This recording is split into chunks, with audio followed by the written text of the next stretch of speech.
Hello friends, মাইকেএম blogs new একটা ভিডিওতে সবাইকে ওয়েলকাম। সবাই কেমন আছো? আশা করি সবাই খুব খুব ভালো আছো। আমি তো খুব ভালো আছি। তো আজকে তোমার আগস্টের 19 তারিখ সোমবার।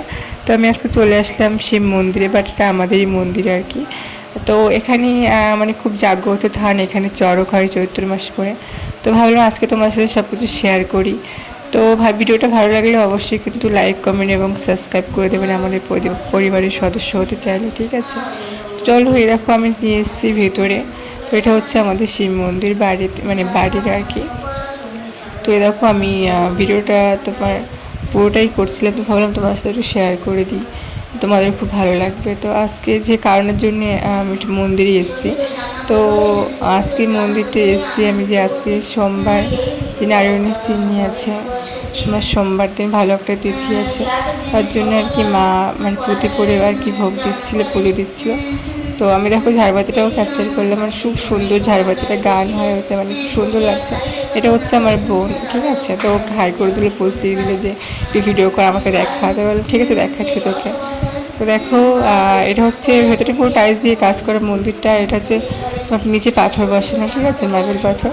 তো দেখো মা প্রতি করে ভোগ দিচ্ছিলাম। তো আমি ভাবলাম তোমাদেরকে একটু দেখাই যে তোমাদের বাড়িতে কে কে শিব মন্দির বা কে কে শিব ভক্ত আছো, তো সবাই জানাবি। বাট আমি তো রাধা গোবিন্দর ভক্ত, ওই রকম রাধা গোবিন্দ আছে ওখানে মায়ের পাশে। তো আমি তো রাধা গোবিন্দের ভক্ত। সবাই বলে একবার কমেন্টে লিখে যে জয় রাধে রাধে, জয় গোবিন্দ, ঠিক আছে? তো সবাই ভোলেনাথকেও লিখে দিয়ে জয় বাবা ভোলেনাথ, ঠিক আছে? কারণ আমি দুজনেরই ভক্ত, কারণ আমাদের বাড়িতে শিব মন্দির আছে, জাগ্রত শিব মন্দির, ঠিক আছে? তো এখানে সাবধানে আছে দেখো। তো আমি ভিডিওটা করছি, মানে যদি ভালো লাগে থাকে অবশ্যই কিন্তু সাবস্ক্রাইব তো এবং লাইক, কমেন্ট, শেয়ার করে দিও, ঠিক আছে? বেশি বেশি করে শেয়ার করো, কারণ তোমাদের একটা লাইকে বা একটা কমেন্টে আমাকে মোটিভেট করে ভিডিও বানাতে। তো দেখো এটা হচ্ছে আমার শিব মন্দির বা ভোলানাথ। তো ওটাকে আমি জুম করে দেখানোর চেষ্টা করছি তোমাদের কাছে। আর আজকে যে তিথি আছে, ভালো দিন আছে, ওই জন্য মা প্রতি করে ভোগ দিচ্ছিল, তার জন্য ভাবলাম তোমাদের একটু দেখাই, শেয়ার করে দিই। এই হচ্ছে আমার রাধা গোবিন্দ, ঠিক আছে? তো এনাকেও আমি জুম করে দেখানোর চেষ্টা করছি। আমি তো রাধা গোবিন্দের ভক্ত। সবাই একবার প্লিজ কমেন্টে লিখে যে ওই জয় রাধে রাধে, ঠিক আছে? তো দেখো এটা হচ্ছে বোন বসে আছে।